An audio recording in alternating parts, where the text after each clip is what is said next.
Watch this vidcast, or I'll gouge your eyes out.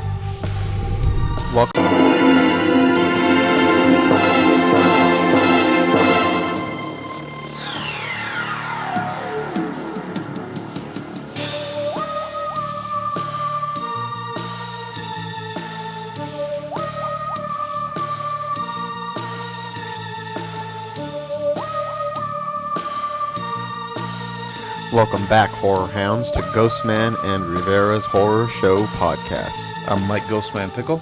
And I'm James Rivera. We've been away for a while. We haven't been podcasting regularly. We've been very busy. We'll get to the reasonings behind that. But before we get started with that, we have to get to Horror show news. Nicolas Pesce's Grudge remake hits theaters. A24's Saint Maud trailer drops. A Quiet Place 2 trailer drops. Fandango's top 5 horror ticket sellers of the decade are all from the last 2 years. Doctor Strange 2 isn't a horror movie after all. Fox/Disney finally releasing Josh Boone's original New Mutants cut. So the first bit of news is, if you're listening to this podcast, Nicolas Pesce's Grudge remake has hit theaters already. Opens on January 3rd. Probably the first major horror release of the year. This one is more of a reboot that introduces new mythology and doesn't follow the plot of Juon, the Japanese original, or the 2004 American remake. Which is good. This is from the director of Eyes of My Mother, which Mike and I both loved. It is produced by Sam Raimi's Ghost House Pictures.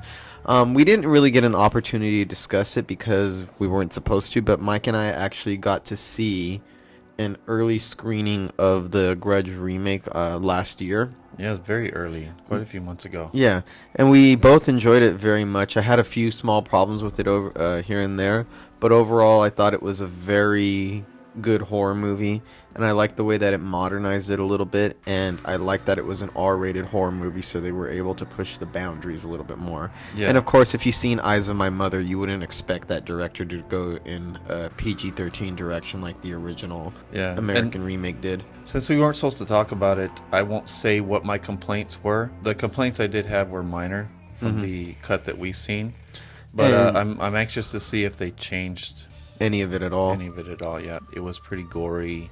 Atmospheric, and it was actually some pretty solid scares, and Lin Shaye's performance is amazing. Yeah, she was incredible in this film.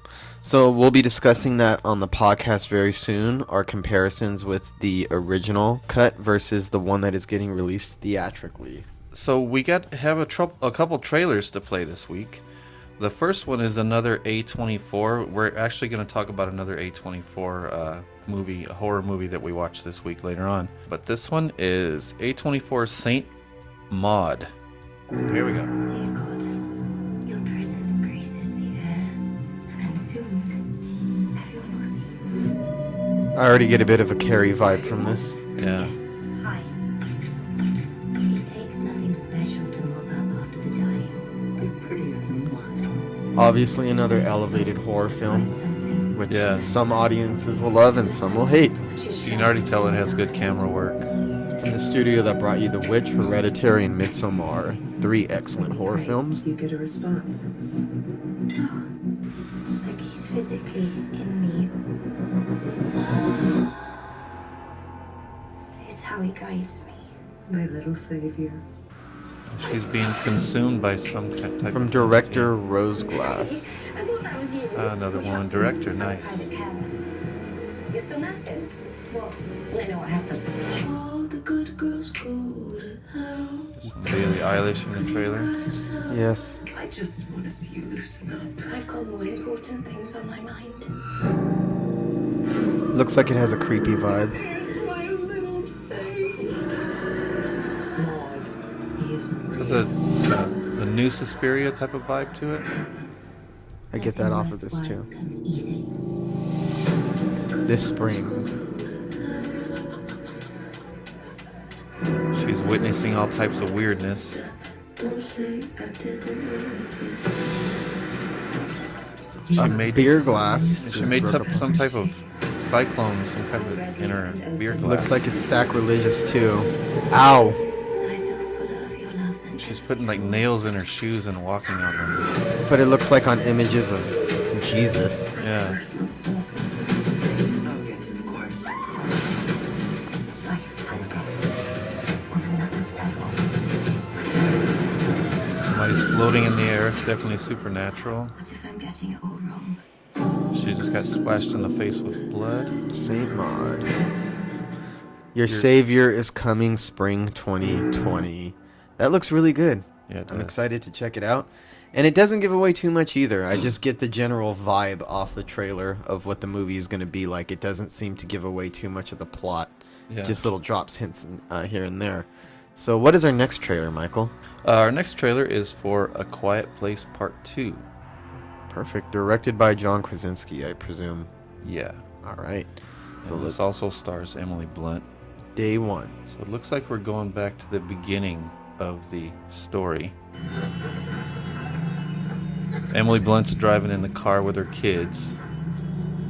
I believe that's the boy that died, right?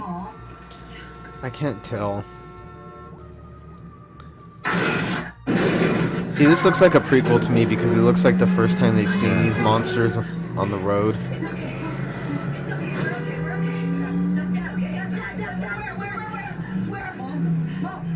So we're going to get to see how this apocalypse began. It's pretty exciting first scene.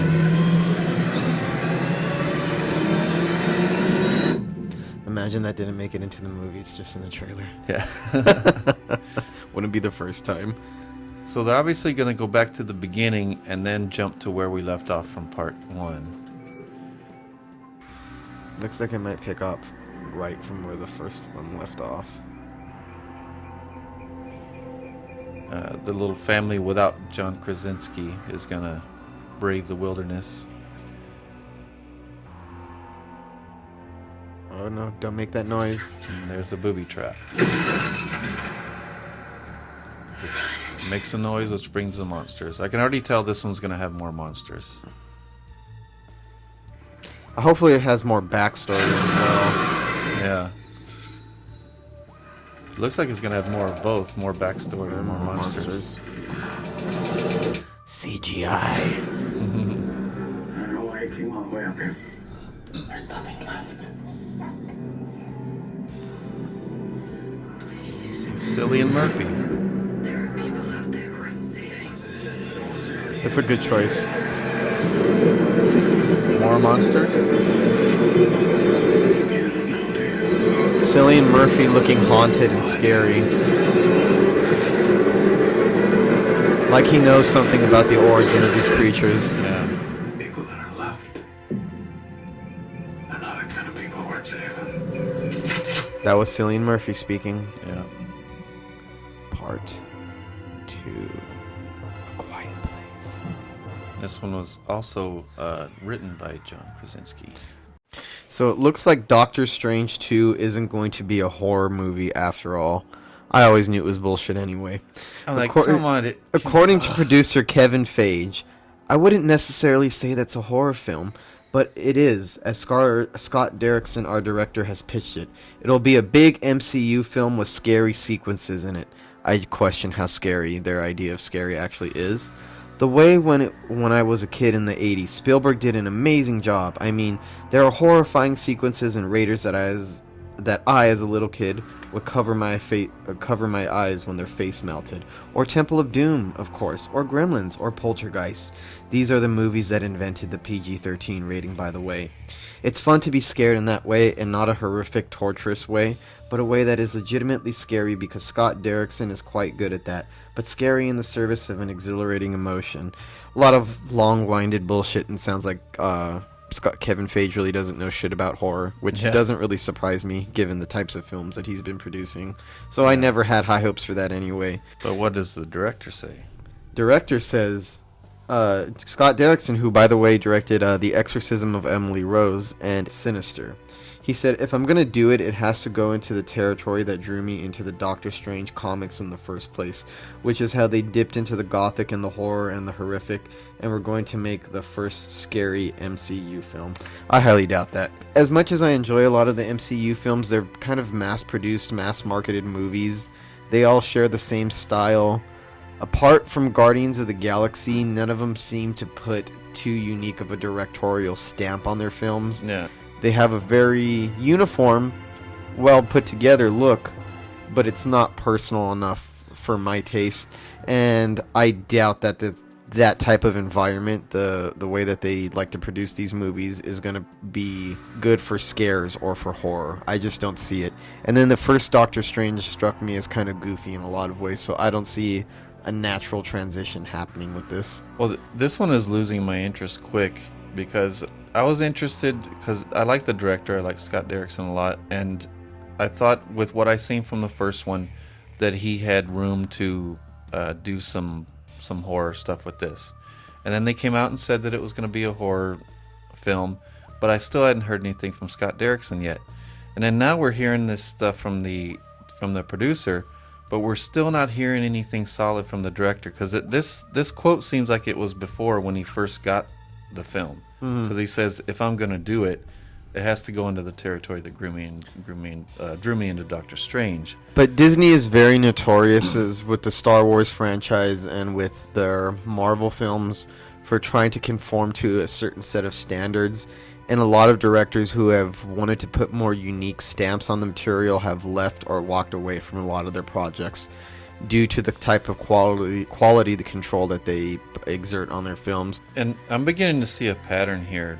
The studio starts yelling that it's a horror film, because they see that horror is mainstream now. So they start saying it's horror film, and they want to dip their toes into horror, but they don't have they're the balls too fucking to. scared. Yeah. So they'd rather tease it and make us think it's going to be horror to try to get horror fans in there. It's not going to work. No, I don't think it's going to work either. It's going to conform to their typical formula that they apply to all of their films, and I don't see this going in a very good horror direction. They'd have to be willing to take more creative risks in order to make a real horror film, or to put that real special kind of stamp that Scott Derrickson might be able to bring to this. But as it is, I really just doubt that's going to happen. So I'm not holding out any kind of hope. I've said before, I'm getting a little tired of all these rumors of superheroes and horror mixing. Oh, they're going to mix with New Mutants. They're going to mix it with Venom. They're going to do this. They're going to do that. And then nothing ever comes of it. And then Venom comes out and it's more of a comedy than a horror film. Definitely. Yeah. And that actually leads us to the next thing, doesn't it? Yeah. So Fox and Disney are finally releasing Josh Boone's original New Mutants cut. Too little too late, assholes. After over a year of back and forth reshoots, recuts, and pushing of the release dates, Fox Disney has finally given in and will release the original cut of the X-Men horror film New Mutants. The new trailer drops January 6th, and the release date is April 3rd. The synopsis is 5 young mutants just discovering their abilities while held in a secret facility against their will, fight to escape their past sins and save themselves. Honestly, I'm shocked that this movie is even coming out at all. There was rumors that they were going to shelve it. They were talking about reshoots, tampering with it, doing this and doing that. We're going to make it scary, or we're going to make it less scary. Yeah. It's so all over the place. I was like, this feels like a while ago, so it feels like I've kind of lost interest. I mean, I'm still probably going to check it out when it comes out, but I've already kind of lost interest in this project. They've been teasing it and fucking with it too much. Yeah, it sounds like I was a like, mess. so you could have just left it as it was in the first place and released it, over a year ago? Yeah. We started reporting on this, I think in 2018? Yeah. Maybe as far back as 2017 I started hearing about this. Though I am happy that they are going to release it the way it was meant to be released. Yeah. I'd rather that they stick with the original vision than release some bullshit reshoot version. Well, I hope they give this poor director a final cut on it. Yeah, I hope they at least let him decide how it's going to turn out, instead of demanding to keep all the reshoots and all that shit. Just let him, you made a mess of it, so just let this director try to preserve his vision as much as possible. Listen to this podcast, or I'll skin your cat and f*** it. Well, that is the news for the week. We've been off the air for a few weeks as far as the podcast goes. We've been busy producing our horror variety series, Pickle's Horror Show, which airs on the American Horrors Roku channel. Yeah. We just aired the season finale yesterday. If you're tuning in on Saturday, the season finale aired yesterday. Yeah. If you missed it, we're going to be re-airing it tomorrow on Sunday, and it'll play throughout the week. So check it out Sunday night if you didn't see it.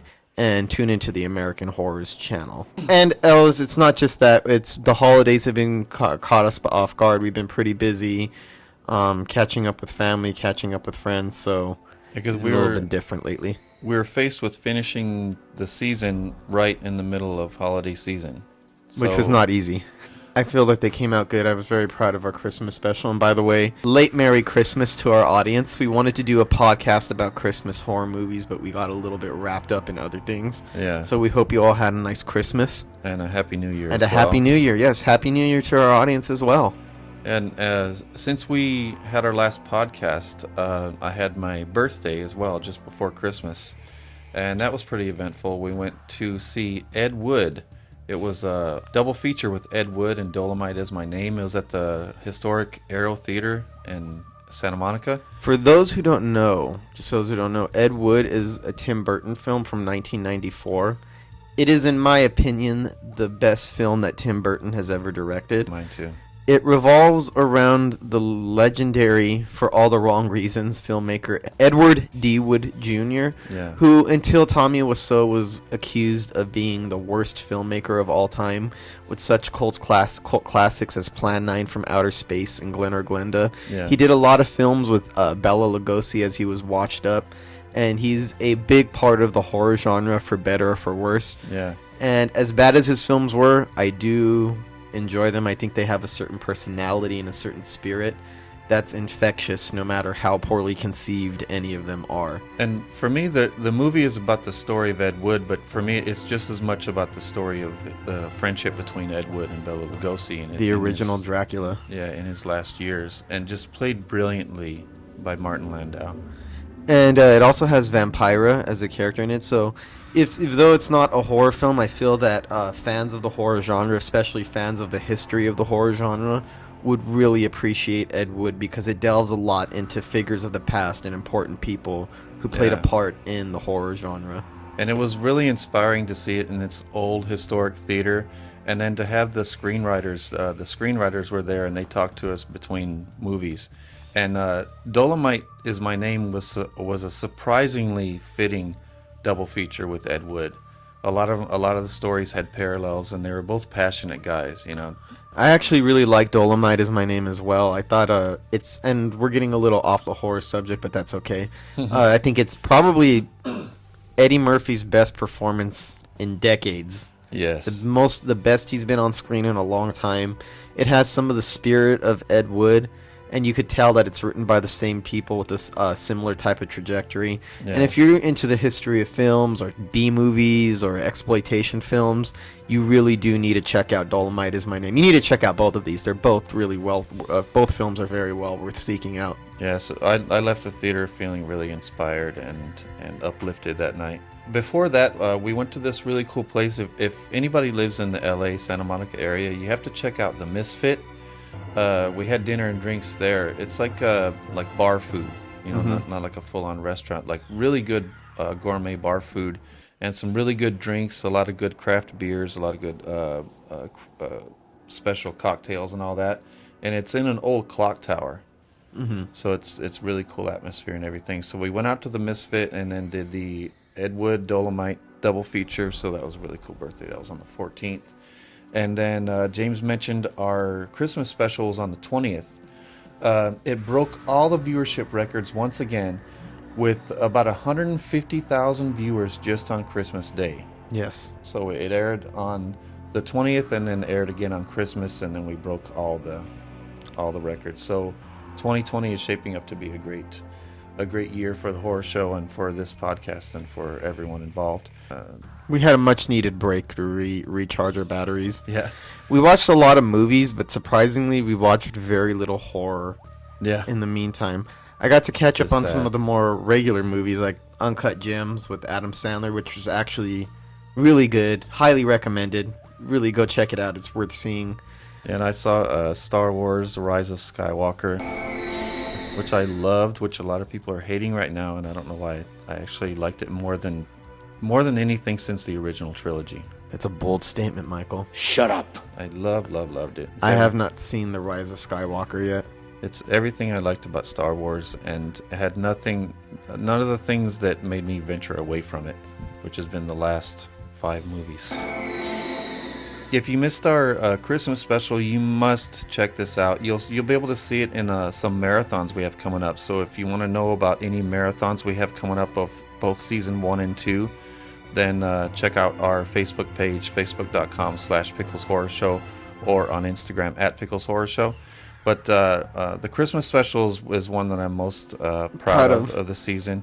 It has the Gargoyle Media short 9 Lives that we filmed up in a cabin in the middle of the woods with Gargoyle Media. And probably the best introduction we've ever had on any episode, with Elliot giving out a special Christmas message to the audience with Santa as a guest star, so to speak.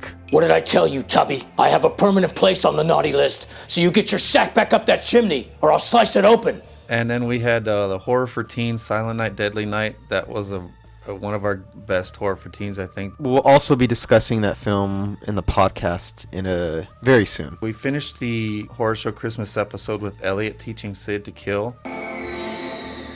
There's a continuation of that story with Elliot teaching Sid to kill that you must see on the season finale. So if you missed it last night, tune in on Sunday. We're going to rerun the season finale. Check out any marathons that we have coming up, and we're also going to release it on demand.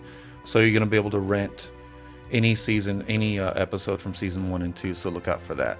After that, at Christmas, my wife and I went and spent Christmas at Hugo's. You guys don't know Hugo, but he is the Fanatic on Instagram @thefanatic78. It's _Fanatic_78. You have to check out this guy's page if you like exploitation horror and obscure horror films, obscure B movies, and exploitation. He knows it all. He actually used to write for our page at one point, specializing in exploitation films. Yeah, so I'm calling him out now. That's why I gave his Instagram and everything. I'm going to call him out now and say, Hugo, you need to come on the show and talk about all those great exploitation movies, because that's kind of a deep well of knowledge. Yeah, we love exploitation movies, but that's a little bit of a blind spot for us. Yes. Like Hugo and our friend Newt both have vast knowledge of these exploitation films, so we're going to have to get both of them in here and talk about exploitation films sometime. Definitely. So I'm calling you out, Hugo. So that was fun. Christmas at Hugo's. We all played Cards Against Humanity. If you guys never played that, that's a cool little game.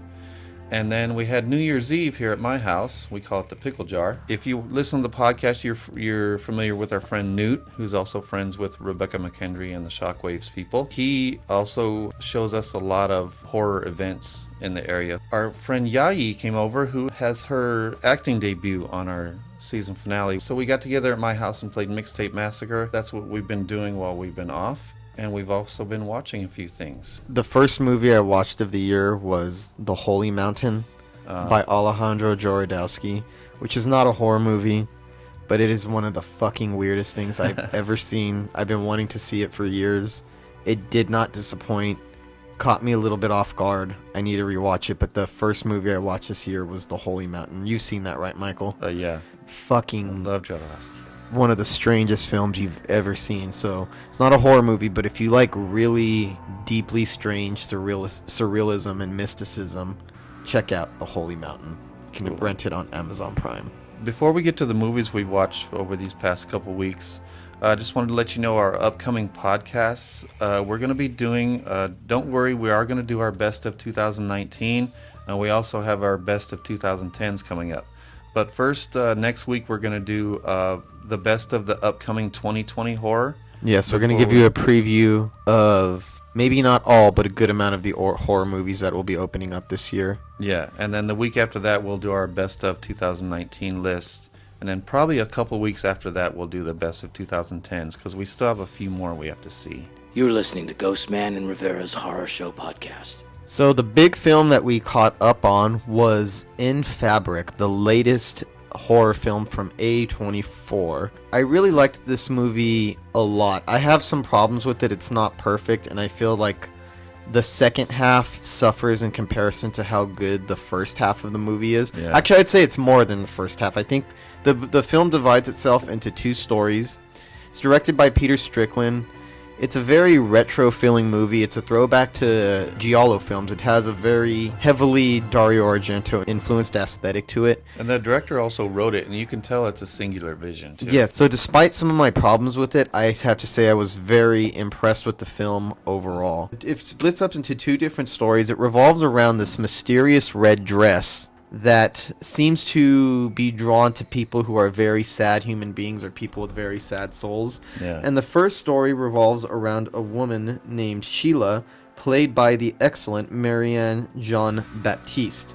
She was the highlight of the movie. Yes, she was. She was very sad but very endearing. Her story was very poignant, and the audience felt very endeared to her despite all of her flaws. A very clever movie, a very beautiful to look at movie, very experimental and unlike any other horror film currently on the market at the moment.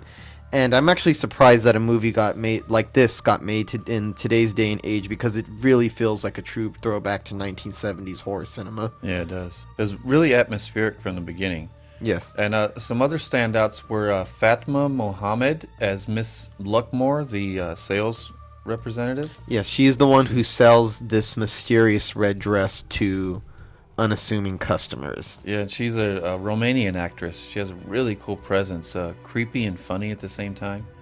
And then Sidsi Babette Knudsen as Jill. She was the wife of the second guy. The main character from the second story, and the second story is not as strong as the first one. Yeah. But it ends in a way that's satisfying enough that you get to see, oh, I may not have understood why the second half took such a different turn, but by the end of it, it becomes very clear, and I did enjoy the ending quite a bit. It was fun to see Gwendolyn Christie in this, and she's Brianna of Tarth from Game of Thrones. She was the son's girlfriend. She has such a strange role in this movie, too. Yeah, the mom, Sheila, she lives with her son. Her son treats her like shit, and then this girlfriend comes over, she treats her like shit, and then she tries dating a bunch of horrible men, and all them treat her like shit. And then she's seduced by this dress commercial that kind of keeps pulling people in. They even have them motioning for people to come into the store on the commercial. It's almost this cult-like type of thing, like they're beckoning people to come. And you know, as weird as it sounds, the idea of a haunted dress might sound ridiculous. Yeah. But because this film is so stylized, it makes it work. All the shots of the dress floating in the air or looking ominous or sneaking away are pretty effective and sell the idea that it's actually a haunted dress with some sort of evil powers to it. And all those shots are made more effective by the music from Cavern of Antimatter. There's some weird music. It's like retro, but it's something else that you can't quite put your finger on. And who was the old man? That was another aspect of this movie that was really creepy. There's an old man who has a big part in running the store.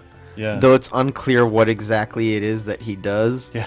But there are sequences of him masturbating to a very strange ritual involving witches and a mannequin. Yeah, and I can't even describe what exactly is going on, but it's certainly eye-catching what you see on screen. Yeah. And throughout the entire movie, you're going from seeing all the shenanigans of the salespeople, the sales staff in this strange store, to the victims of the dress. Yes. So it's throughout the whole movie, you're going from the victims of the dress back to the salespeople, back to the victim, back to the salespeople, and there's a lot of parallels that like you said, when a victim, or when the dress chooses a victim as someone weak and either there's somebody who's sad or somebody who's lacking something in their life. People who are looking to a material object to fill a void in their life that is not going to be filled by material.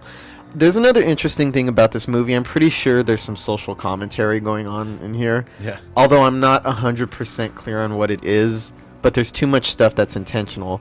There's this running joke about what everybody's perfect size is, and whoever tries on the dress, it matches them perfectly, and it'll say the size that they consider the magic number to make them happy. Yeah. The first character, Sheila, who we talked about earlier, played by Marianne Jean-Baptiste, she has a job where she is micromanaged by her overlords who count every little second that she's in the restroom, who tell her that she needs to wave at the boss's mistresses because they're considered part of the company and they're considered a higher status.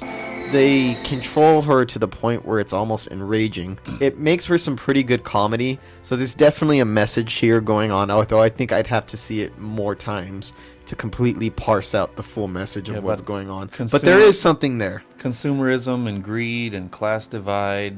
There's some messages going on in there.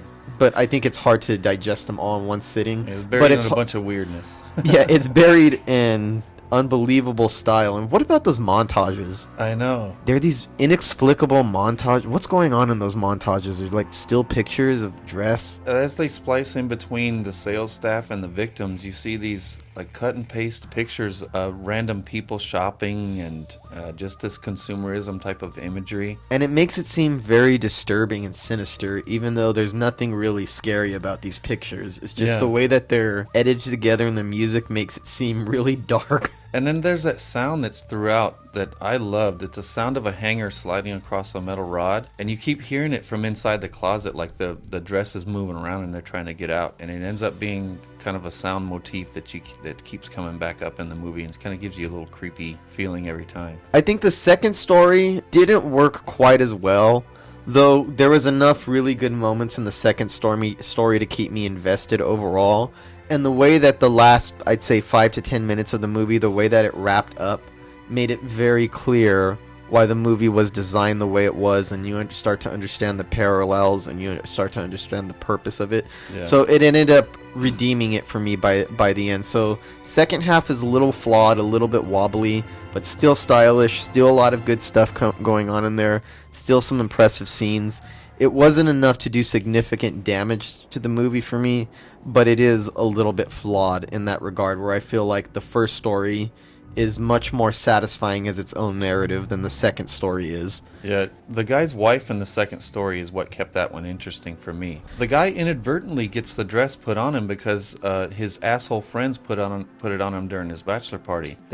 Yeah. So then when he brings it home, his wife ends up putting it on, but she's not a sad sack loser like he is. She's pretty out of his league too. Yeah, she's a little bit more of a formidable opponent for the sales staff. I like how she goes, what is that thing that she says? When the wife goes into the department store and they won't take the dress back. The lines that seemed cryptic and almost hypnotic before became annoying to this chick, and she didn't care, and she ended up screaming, "You lot can do with a good shag."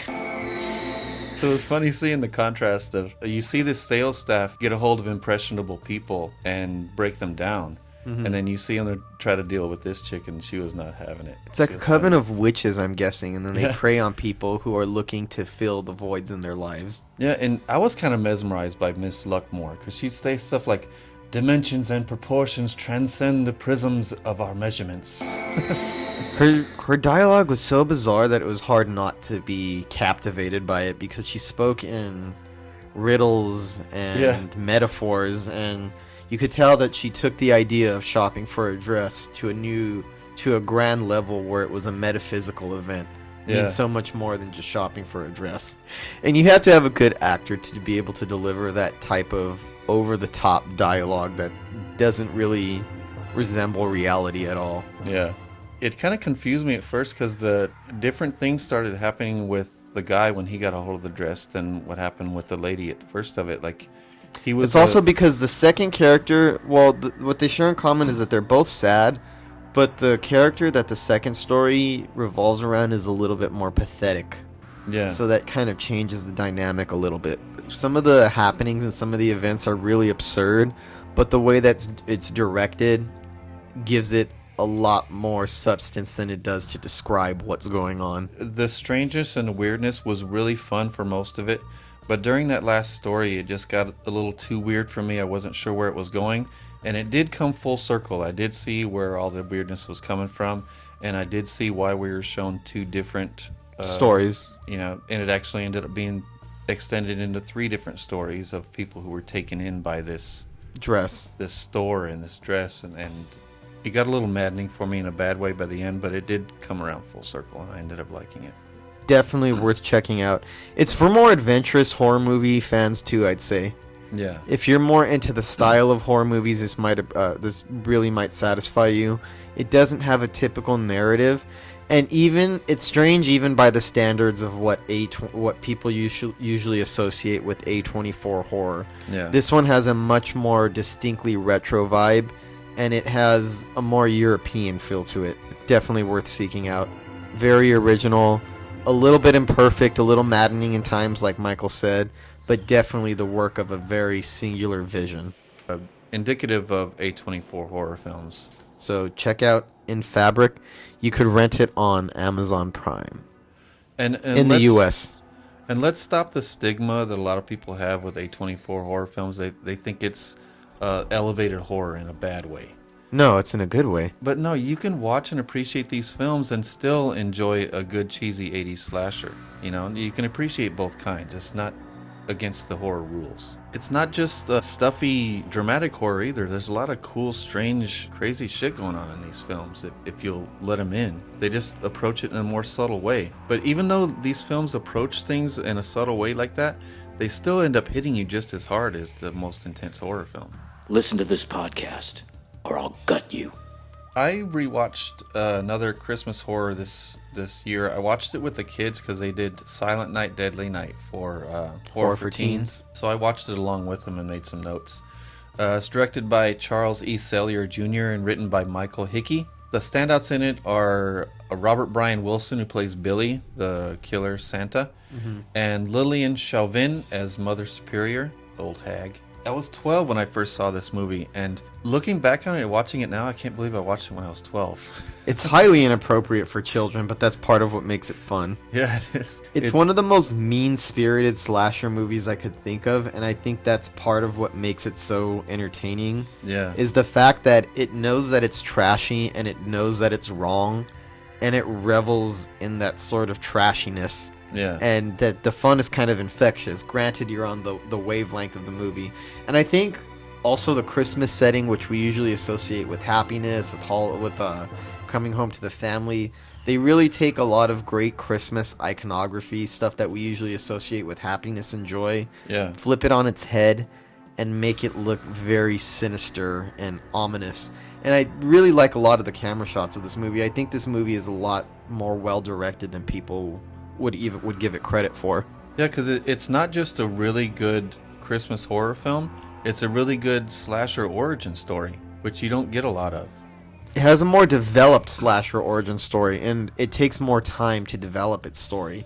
But at the same time, when the slasher kills start coming in, they're about as trashy, as nasty, and as wrong as you would expect them to be. But I like that before that you see the development of these slasher tropes within the killer. Yes. Because he's at the orphanage and he catches people having sex, and he's taught that sex is naughty. From the beginning. Yeah, meanwhile, from the beginning he's taught that sex is naughty, and then this overly strict nun forces him to sit on Santa's lap, and he ends up knocking him out. You have to admit, those sex scenes are pretty campy when the nun walks in on people having sex. Naughty!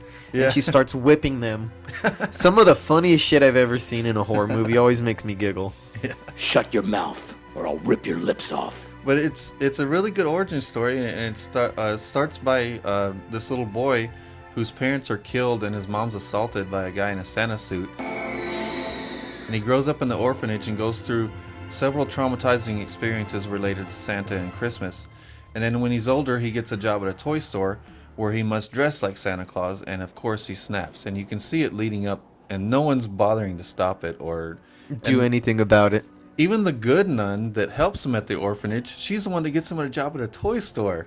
Like, come on, aren't you going to watch him a little closer and make sure he doesn't freak out during Christmas? Or at least give him some vacation time around the holidays. Yeah. 10 years later, after he leaves the orphanage and the nice nun gets him a job at the toy store, they start playing that Santa's watching, Santa's creeping, and you know some shit's going to go down. And then the toy store Christmas decorations start looking more sinister, and every time they show, normally when you see shots of you see similar shots in a lot of Christmas movies. The close-up of the Santa, the reindeer, the toys. Yeah, slow panning or something, but this time the music kicks in, and you know that there's a story bubbling of a killer Santa, so it makes everything look sinister and evil. Yeah, I think that's one of the reasons this is one of the best Christmas horror movies, is a lot of Christmas horror movies just take place at Christmas, and they take advantage of the idea that that's supposed to be a nice season, but few of them really take the opportunity to take images that we associate with joy, family, and happiness, and spin them and make them feel like they're warning signs of death and impending danger. Yeah. And another great thing about it is you're already enjoying this incarnation of this killer and this whole story of how he became a killer. And then when he gets older, he sees people having this naughty sex again. And while he's in his Santa suit, then that brings on the killing spree. And a great slasher killer is born. And then they have a great stalking sequence through the toy store, which is awesome. And then 4 really good kills right away that include choking with Christmas lights. Then 2 more awesome kills right after that includes topless Linnea Quigley being impaled by deer antlers. Which is one of the most memorable sights in any slasher movie I can think of. And then 2 more kills with the sled decapitation. And then the good nun tells the cops that there's a logic to what he's doing. When you know what he's been through, you know where he's going. So that thinking leads them to the orphanage, and this was before Mindhunter. Yes. So they did the same thing as Mindhunter did. They looked into the behavior of... But in a much cheekier, more silly way, though, definitely. Yeah. There's a lot of plot contrivances of this movie that don't really make sense. They're kind of illogical, and it's irrational. But the film is aiming to be mean-spirited, campy, slasher fun. Yeah. So these excuses to get to a certain point seem justified because you could tell that the filmmakers are just trying to tickle you or shock or outrage you or provoke a certain type of response, where I feel like some of the contrived writing is besides the point. Exactly. It all serves a story, even the parts that seem contrived and stuff. It all serves a story in an entertaining way. Yes. And so it's nothing that's ever distracting or not likable. It's actually one of my favorite slasher movies of the 1980s. I think it's really underrated. Yeah, it's for me, it's a perfect Christmas horror film and a great slasher killer origin story. I agree. And that new release, was it Scream Factory? Yes. Release it with the old scenes added back into it where there's more of Linnea Quigley being impaled. You can see the horns actually coming through her chest, and it's a lot more graphic because the original cut was so controversial because a lot of parents groups and the conservative action groups in the 1980s thought the idea of it was unwholesome and bad for children. So after the first week, it was chopped and edited down. Luckily, if you get it on Blu-ray now, you can see it restored to the way it's meant to be. Although the scenes that were put back in look more damaged and degraded as far as the film quality goes, I actually kind of wish the whole movie looked like that. I don't know how to describe it, but it adds an extra layer to what's going on. It makes it seem more nasty than it actually is. Because on those scenes, they weren't able to get a hold of the original 35mm print of those so they could restore them. So they were just taken from the VHS. But it kind of works for it. Like okay, we're going to get a little nastier. It makes it more now. wrong. That Blu-ray transfer is beautiful. It looks better than I ever remember seeing it. It's bright, it's detailed, very vivid colors, and it looks like it was made today. It looks so good. Listen to this podcast, or I'll stab your eardrums with an ice pick. Another movie I watched, we watched this right to ring in the new year. So the first horror film I watched of the new year was Spookies from 1986. I got a whole new appreciation for this. I just watched it recently when it aired on American Horrors.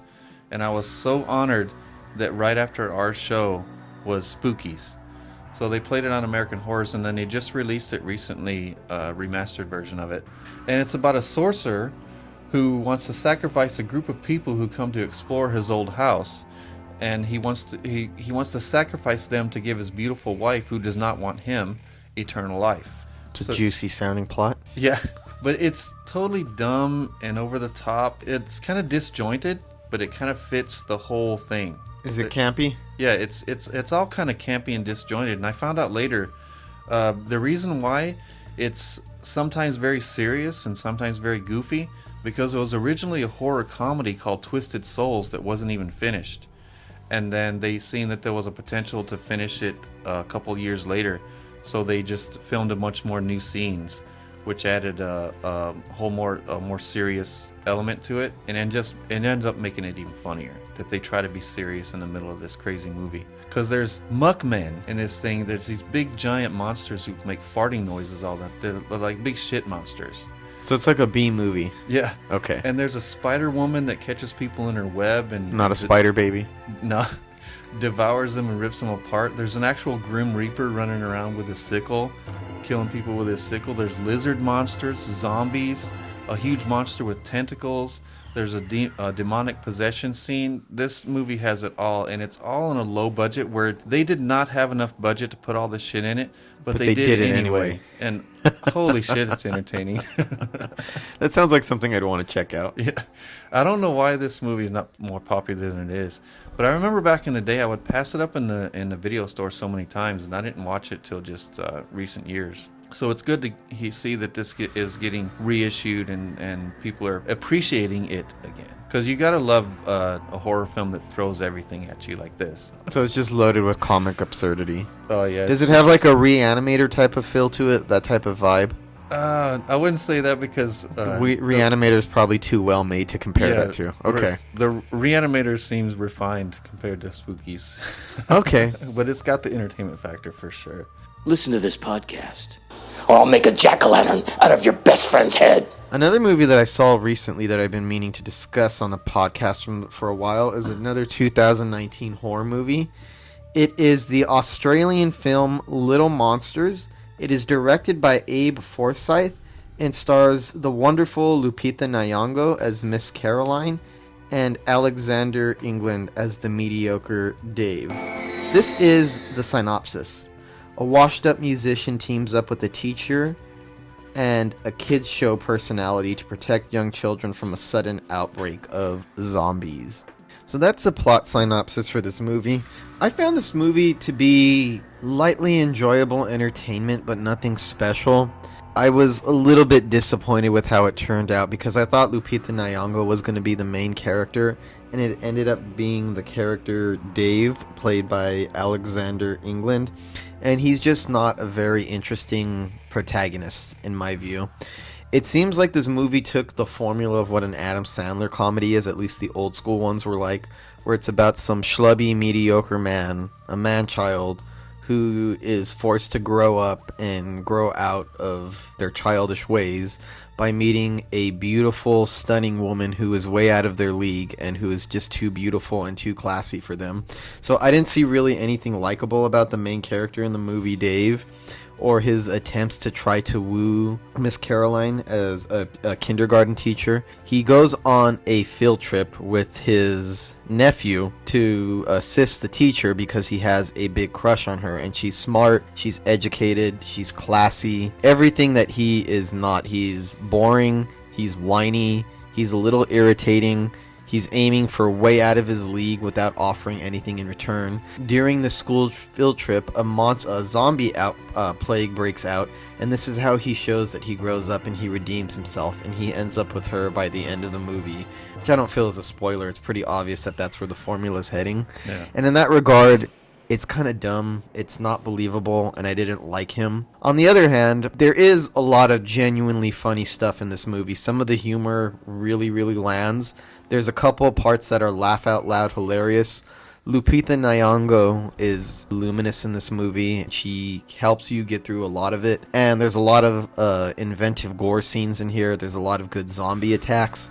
There's a lot of stuff to enjoy here, but it feels like it's drowning in an absolutely mediocre movie that is not as special as I thought it was going to be.